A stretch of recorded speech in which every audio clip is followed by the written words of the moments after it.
Trump 9 साल बाद Beijing China में लैंड करता है। अब सवाल ये है कि ट्रंप चाइना क्यों गया? किसी नॉर्मल डिप्लोमेटिक मीटिंग के लिए? बिल्कुल भी नहीं। ट्रंप चाइना इसलिए गया क्योंकि आज अमेरिका और चाइना के बीच का रिलेशनशिप डिसाइड करता है कि ग्लोबल इकोनॉमी किस डायरेक्शन में जाएगी। Technology, Wars, oil prices, stock markets और ऑलमोस्ट पूरी दुनिया की ग्रोथ। इसलिए जब ट्रंप बीजिंग पहुंचा तो वहां का एटमॉस्फेयर एक बहुत इंपॉर्टेंट चीज क्लियर कर रहा था। क्या? चाइना चाहता था कि ये मीटिंग हिस्टोरिक लगे। कोल्ड वेलकम नहीं दिया गया, रेड कारपेट बिछाया गया, full military honour guard ready खड़ा था। बच्चों ने परफॉर्मेंसेस के साथ ट्रंप का वेलकम किया। Great hall of the people को इस तरह डेकोरेट किया गया था जैसे कोई ग्लोबल पावर समिट चल रहा हो। और फिर आई वो तस्वीर जो हम सभी ने सोशल मीडिया में देखी, ट्रंप और जिनपिंग का हैंडशेक, जो कि एक ग्लोबल हेडलाइन बनी। लेकिन अगर आप सरफेस के नीचे देखेंगे तो स्टोरी जो है वो काफ़ी ज़्यादा कॉम्प्लिकेटेड है, क्योंकि पीछे चल रहा है ट्रेड वॉर, पीछे चल रहा है एआई चिप वॉर, पीछे हैं ताइवान के टेंशंस, पीछे है ईरान कन्फ्लिक्ट और दुनिया की सबसे बड़ी इकोनॉमिक राइवलरी। जरा सोचिए कि चाइना और रशिया दोनों वेनेजुएला और ईरान को सपोर्ट कर रहे थे against the US and Israel. हम सभी ने देखा। और हम ये भी जानते हैं कि चाइना और रशिया वेनेजुएलन ऑयल खरीदता था through shadow fleets, through ghost tankers, black markets के थ्रू, बेसिकली यूएस सैंक्शंस को बाईपास करते हुए। और ये चीज़ यूएस को बिल्कुल भी पसंद नहीं थी। तो यूएस ने क्या किया? यूएस ने मादुरो को हटा दिया और वेनेजुएलन ऑयल सप्लाई रूट्स पर कंप्लीट कंट्रोल कर लिया। इसका रिजल्ट क्या हुआ? इसका रिजल्ट चाइना का एक्सेस चीप एनर्जी तक तुरंत इंपैक्ट किया। उसकी इकोनॉमी तुरंत हिट हुई इस चीज़ से। और एग्जैक्टली वही पैटर्न ईरान के केस में भी हमें दिखा। हम सुन रहे हैं स्ट्रेट ऑफ हॉर्मुज को यूएस ने ब्लॉक कर दिया और इसकी वजह से क्या हुआ? फिर से China cheap Iranian energy cut off हो गया सप्लाई से। और यहाँ एक इंपॉर्टेंट चीज़ समझिए कि चाइना की जो इकोनॉमी है वो हैवीली डिपेंडेंट है कोल पर, ठीक है, और उसके बाद चीप इंपोर्टेड ऑयल पर। Factories, heavy industries, exports, workshop of the world, सबको एनर्जी चाहिए। प्रॉब्लम क्या है फिर? प्रॉब्लम है कि चाइना के पास खुद का ऑयल एनफ है ही नहीं इन चीज़ों को सस्टेन करने के लिए। इसलिए China traditionally Venezuela, Iran, Russia या किसी भी डिस्काउंटेड सेलर से ऑयल खरीद लेता था। चाइना का लॉजिक सिंपल था कि अगर ऑयल सस्ता है हम उसको लेंगे, लेकिन अगर आप उन टैप्स को कंट्रोल कर लें जहां से चाइना को चीप ऑयल मिलता था, तो आप चाइना की इंडस्ट्रियल मशीन को स्लो कर सकते हैं। और एग्जैक्टली यही यूएस ने किया, डायरेक्टली या इनडायरेक्टली। इसलिए जब आप चाइना को ट्रंप के लिए रेड कारपेट बिछाते हुए देखते हैं तो कैमरे पर तो सब कुछ वार्म और फ्रेंडली सा नज़र आता है, लेकिन कहीं ना कहीं अंदर ही अंदर बहुत गहरी टेंशन हमें देखने को मिलती है।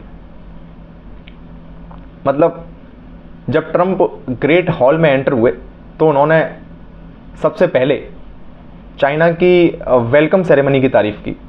उन्होंने कहा कि उन्हें पहले कभी ऐसा ऑनर नहीं दिया या उन्होंने नहीं देखा ऐसा ऑनर। इंटरेस्टिंग बात यह है कि मिलिट्री डिस्प्ले ने उन्हें सबसे ज़्यादा इम्प्रेस नहीं किया, उन्हें किसी और चीज़ ने इम्प्रेस किया, वो था बच्चों ने। ट्रंप ने स्पेसिफिकली मेंशन किया कि सेरेमनी में जो बच्चे थे वो कितने हैप्पी और ब्यूटीफुल लग रहे थे। और वहाँ ट्रंप ने कहा कि वो बहुत कुछ रिप्रेजेंट करते हैं। ये सारी डिप्लोमेटिक कन्वर्सेशंस हैं जो हमें देखने को मिलती हैं। अगर पॉलिटिकली देखा जाए तो ये कोई रैंडम कमेंट्स नहीं थे। डिप्लोमेसी में हर सेंटेंस कैलकुलेट किया जाता है।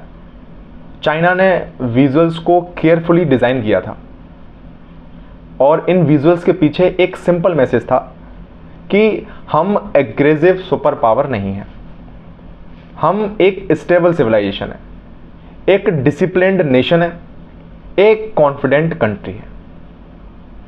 और कहीं ना कहीं ट्रंप ने भी उस नैरेटिव के साथ प्ले किया। किस तरीके से कि यहां पे ट्रंप ने एक और इंपॉर्टेंट बात कही। उसने याद दिलाया कि उसका और चाइना का रिलेशनशिप या उसका और जिनपिंग का रिलेशनशिप जो है वो किसी भी अमेरिकन और चाइनीज प्रेसिडेंट के बीच सबसे लंबा पर्सनल रिलेशनशिप रहा है। और फिर उसने एक इंटरेस्टिंग लाइन बोली जो सोशल मीडिया पे देखने को मिली, न्यूज़पेपर्स में, कि whenever there was a problem I would call you and you would call me, we worked it out very quickly. ये लाइन बहुत कुछ बताती है। अगर हम पब्लिकली चाहें ट्रैफिक्स का ड्रामा देखें, सैंक्शंस की बात करें, ताइवान हो, टेक्नोलॉजी बहस हो, ये सब एक तरफ, लेकिन टॉप लेवल पर कम्युनिकेशन चैनल्स जो हैं वो आज भी एक्टिव हैं। और ऑनेस्टली अगर बात करें तो जो ग्लोबल मार्केट है वो भी यही सुनना चाहता था, क्योंकि इस वक्त दुनिया की इकोनॉमी पहले से ही प्रेशर में है। आप देख रहे हैं ईरान वॉर, आप देख रहे हैं राइजिंग ऑयल प्राइसेस, एक ग्लोबली इन्फ्लेशन का फियर हमें देखने को मिल रहा है, अनस्टेबल सप्लाई चेन्स हैं, और इन्वेस्टर की सबसे बड़ी टेंशन ये है कि कहीं एक और full scale US China economic war start ना हो जाए, क्योंकि उसके रेपरकेशन बहुत ज़्यादा डेंजरस हो सकते हैं। इसी कंटेक्स्ट में जिनपिंग का स्पीच बहुत इंपॉर्टेंट हो जाता है। जिनपिंग एग्रेसिव टोन में नहीं बोला, उसका पूरा मैसेज एक आइडिया के अराउंड बिल्ड था कि कॉपरेशन ओवर कन्फ्रंटेशन। उसने बार बार कहा कि चाइना और यूएस राइवल्स नहीं है और होने भी नहीं चाहिए, वो पार्टनर्स होने चाहिए। लेकिन फिर जिनपिंग ने एक फेमस जियोपॉलिटिकल जो फ्रेज था वो यूज़ किया, दी थ्यूसिडाइड्स ट्रैप। नाम कॉम्प्लिकेटेड सा लगता है, थ्यूसिडाइड्स ट्रैप क्या है, लेकिन इसका जो मैसेज है ना वो बहुत ही सिंपल है, जो हमें पेपर्स में देखने को मिला कि हिस्ट्री में जब भी एक rising power existing super power को चैलेंज करता है तो अक्सर कन्फ्लिक्ट या वॉर का रिस्क बढ़ जाता है। आज के समय पर राइजिंग पावर कौन है? चाइना। और एग्जिस्टिंग सुपर पावर कौन है? अमेरिका। और जिनपिंग बेसिकली यहां ये पूछ रहा था कि क्या चाइना और अमेरिका उस ट्रैप को अवॉइड कर सकते हैं? क्या दोनों कंपीट कर सकते हैं बिना ग्लोबल स्टेबिलिटी को डिस्ट्रॉय करते हुए? यही उसकी स्पीच में एक डीपर मैसेज सभी को देखने को मिला। और अगर आप ध्यान से देखें तो यहां पे जिनपिंग ने इनडायरेक्टली ईरान वॉर का भी रेफरेंस दिया, किसी का नाम लिए बिना। उसने पूछा क्या मेजर सुपर पावर्स मिलकर ग्लोबल चैलेंज को हैंडल कर सकते हैं? क्या वो दुनिया को ज़्यादा स्टेबिलिटी दे सकते हैं? ये जो मैसेज है सीधा वॉशिंगटन के लिए था, यूएस के लिए था, अमेरिका के लिए था, क्योंकि middle east conflict already oil market को शेक कर चुके हैं या कर रहे हैं। अमेरिकन स्टेट्स जैसे न्यू मैक्सिको में भी ऑयल प्राइसेस की वजह से वहाँ पे जो लोग हैं वो एडिशनल रेवेन्यू एक्सपेक्ट कर रहे हैं। तो जिनपिंग का कंसर्न जो है वो ऑब्वियस था। चाइना नहीं चाहता कि जब उसकी इकोनॉमी स्लो हो रही हो तब एक और अनकंट्रोल्ड ग्लोबल क्राइसिस खड़ा हो जाए, जो कि बहुत डेंजरस हो सकता है सभी के लिए। लेकिन कहानी का सबसे इंटरेस्टिंग पार्ट अब शुरू होता है, क्योंकि असली बैटल जो है ना वो ट्रेड या डिप्लोमेसी की नहीं है, असली बैटल है टेक्नोलॉजी की, और स्पेसिफिकली आज के टाइम पे एआई और नेविडिया चिप्स की। जब ये समिट चल रहा था तब यूएस गवर्नमेंट ने मतलब क्वाइटली लगभग 10 चाइनीज फर्म्स को NVIDIA के H200 AI चिप्स खरीदने की अप्रूवल दे दी थी। और ये दुनिया का सबसे पावरफुल AI चिप्स में से एक है। अगर बात करें अलीबाबा, टेंसेंट और बाइटडांस, JD.com जैसी कंपनियों को अप्रूवल मिली। और ये मैटर इसलिए करता है क्योंकि AI अब नया कोल्ड वॉर बैटलफील्ड बन चुका है आज के समय पे। जिस तरीके से ये रैपिडली ग्रो कर रहा है, जो AI डोमिनेट करेगा आज के टाइम पे, वो फ्यूचर इकोनॉमी को इन्फ्लुएंस करेगा। ये सिंपल सी बात है। मिलिट्री सिस्टम को इन्फ्लुएंस करेगा, वो इन्फ्लुएंस करेगा रोबोटिक्स को, वो इन्फ्लुएंस करेगा साइबर वॉरफेयर को, और मैं कहूँगा ऑलमोस्ट हर चीज़ को वो इन्फ्लुएंस करेगा। एक वक्त था जब NVIDIA चाइना के एडवांस्ड AI चिप मार्केट का लगभग 95% कंट्रोल करती थी, लेकिन अमेरिकन एक्सपोर्ट रेस्ट्रिक्शंस के बाद पूरा इक्वेशन बदल गया। और यहां आता है एक ट्विस्ट। अप्रूवल मिलने के बाद भी डिलीवरी नहीं हुई। क्यों? क्योंकि चाइनीज फर्म्स खुद कॉशियस हो गए हैं। Chinese government domestic semiconductor industry को प्रमोट करना चाहती है, जैसा कि हर कंट्री करती है, और फ्यूचर में अमेरिका पर डिपेंडेंस नहीं चाहती, क्योंकि उसके बहुत ज़्यादा रेपरकशंस हैं। अगर हम जनवरी 2026 में बात करें तो चाइनीज कस्टम अथॉरिटी ने US अप्रूव्ड H200 चिप्स की एंट्री जो है उसको ब्लॉक कर दिया था। और यहां से एक बहुत इंपॉर्टेंट कंक्लूजन निकलता है कि जो टेक्नोलॉजी है वो अब सिर्फ बिजनेस नहीं रही। टेक्नोलॉजी खुद जियोपॉलिटिकल वेपन बन चुकी है। और यहां दोनों कंट्रीज इस बात को भली भांति समझते हैं। इसलिए ट्रंप चाइना सिर्फ पॉलिटिशियंस के साथ नहीं गए, ट्रंप के साथ टॉप अमेरिकन बिजनेस लीडर्स भी थे, जो AI, electric vehicles, semiconductors, manufacturing, agriculture, aviation, इन सभी चीज़ों को ध्यान में रखते हुए फ्यूचर पावर को डिफाइन करने वाले सेक्टर्स थे या हैं। इस जगह पर ट्रंप ने ओपनली कहा, we brought the best businessman in the world. और इस स्टेटमेंट से एक स्ट्रेटजी भी क्लियर थी। टेंशन्स को रिड्यूस करो, ट्रेड को स्टेबलाइज करो, और चाइना से अमेरिकन गुड्स की लार्ज परचेज सिक्योर करो, स्पेशली एग्रीकल्चर और एयरक्राफ्ट डील्स। कई वेज में ये जो समिट है एक डैमेजिंग टैरिफ वॉर को प्रिवेंट करने की कोशिश थी, क्योंकि ऑनेस्टली अगर देखा जाए तो दोनों इकोनॉमीज को इस वक्त एक ब्रीदिंग स्पेस चाहिए। चाइना जो है वो स्लोली ग्रोथ और यूथ अनएम्प्लॉयमेंट से डील कर रहा है। American inflation pressure, election pressure, और इसी के साथ साथ वॉर रिलेटेड अनसर्टेनिटी है। इसलिए इस वक्त कोई भी साइड टोटल एस्केलेशन नहीं चाहती। लेकिन इस्माइल को ट्रस्ट मत समझिए। जैसा कि हमने देखा, यूज डिसएग्रीमेंट्स अभी भी मौजूद हैं। सबसे बड़ा फ्लैश पॉइंट जो यहाँ है वो है ताइवान। अमेरिका ने रिसेंटली ताइवान के लिए मैसिव वेपन्स पैकेज अप्रूव किया है। हम सभी ने इसको देखा। चाइना इसे स्ट्रांगली अपोज करता है। बीजिंग के लिए या फिर चाइना के लिए ताइवान सिर्फ एक पॉलिटिकल इशू नहीं है, ये इशू है उसकी टेरिटोरियल सोवरेनिटी का, ये इशू है चाइना की नेशनल आइडेंटिटी का। अमेरिका के लिए ताइवान इंडो पैसिफिक का एक स्ट्रेटेजिक पार्टनर है और ग्लोबल सेमीकंडक्टर इकोसिस्टम का एक क्रिटिकल हब भी है। और सिर्फ ये एक इशू फ्यूचर में सीरियस मिलिट्री क्राइसिस क्रिएट कर सकता है। ये बात चाइना बहुत अच्छे से समझता है और इसीलिए वो इस चीज़ को बहुत स्ट्रेट फॉरवर्ड भी है। फिर यहाँ पे आता है Iran war.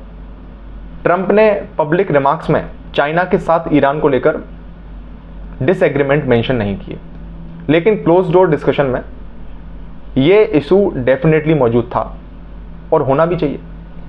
China heavily depend करता है मिडिल ईस्ट एनर्जी इंपोर्ट्स पर और अमेरिका के regional actions directly Chinese energy security को अफेक्ट करते हैं, ये हम जानते हैं। ग्लोबल अगर शिपिंग रूट्स की बात करें वो भी इससे अफेक्ट होते हैं। इसलिए कैमरास के सामने जो स्माइल्स दिख रही हैं उनके पीछे कन्वर्सेशन काफ़ी ज़्यादा सीरियस थी, जो शायद हमें एक्सप्लिसिटली देखने को नहीं मिली। और इसी वजह से ये समिट ग्लोबली इतना इंपॉर्टेंट लगता है, क्योंकि ये सिर्फ दो प्रेसिडेंट की मीटिंग नहीं थी। अगर मैं कहूँ ये मीटिंग थी दुनिया की सबसे बड़ी मिलिट्री पावर्स, और मिलिट्री पावर होने के साथ साथ दुनिया की सबसे बड़ी मैन्युफैक्चरिंग और रैपिडली एडवांसिंग टेक्नोलॉजिकल पावर के बीच। और दोनों एक चीज़ क्लियरली समझते हैं, अगर अमेरिका और चाइना सीरियस कन्फ्रंटेशन में चले गए तो इस चीज़ से पूरी वर्ल्ड इकोनॉमी हिल सकती है। इसलिए ट्रंप और जिनपिंग दोनों बार बार कुछ स्पेसिफिक वर्ड यूज़ कर रहे थे, जैसे वो बात कर रहे थे स्टेबिलिटी की, वो बात कर रहे थे कॉपरेशन की, future engagements, partnership between US and China. भले ही कंपटीशन अंदर ही अंदर कंटिन्यू कर रही हो, लेकिन वो फिर भी इन वर्ड्स को यूज़ कर रहे थे टू एश्योर कि हाँ स्टेबिलिटी मेंटेन रहेगी। मुझे लगता है कि इस समिट का जो सबसे फैसिनेटिंग पार्ट है वो यही था कि यहाँ दोनों लीडर्स की राइवलरी को मैनेज करने की कोशिश की जा रही है, लेकिन उससे ओपन कन्फ्लिक्ट में कन्वर्ट नहीं होने दिया जा रहा या उसको रोका जा रहा है। बिल्कुल दो हैवी वेट बॉक्सर्स की तरीके से जो कैमरे के सामने स्माइल कर रहे हैं, लेकिन साथ ही कैलकुलेटेड भी हैं कि कहाँ हिट करना है और कितना हिट करना है और कब हिट करना है। इसलिए अगर ऑनेस्टली देखा जाए, यही हिडन कैलकुलेशन अगले 10 सालों की वर्ल्ड पॉलिटिक्स को डिफाइन कर सकती है और पूरी फ्रेंडशिप को भी। तो इसलिए जो भी ये चीज़ें हैं, दो जाइंट सुपर पावर्स के बीच जो डिजास्टर को अवॉइड करते हुए अपने अपने इंटरेस्ट प्रोटेक्ट करना चाहते हैं, जो हमने इस कन्वर्सेशन में या इस डिप्लोमेटिक समिट में देखा। अब सबसे बड़ा सवाल ये है, क्या ये बैलेंस मेंटेन रह पाएगा या फिर दुनिया सिर्फ एक टेम्परेरी पॉज देख रही है अगली बड़ी यूएस चाइना कन्फ्रंटेशन से पहले। क्योंकि जो हिस्ट्री है वो हमें एक चीज़ बार बार सिखाती है कि जो ग्रेट पावर्स रही हैं वो बहुत लंबे समय तक कंफर्टेबल नहीं रही। आपको क्या लगता है कि क्या अमेरिका और चाइना कोऑपरेशन का रास्ता चुनेंगे या फिर राइवलरी और ज़्यादा टाइम के साथ साथ एग्रेसिव होती जाएगी? कमेंट योर व्यूज़, और अगर वीडियो इन्फॉर्मेटिव लगा हो, आपको कुछ आपने जाना हो, तो लाइक शेयर एंड सब्सक्राइब। तब तक के लिए कीप वॉचिंग, कीप लर्निंग। मिलते हैं इन द नेक्स्ट वीडियो। जय हिंद।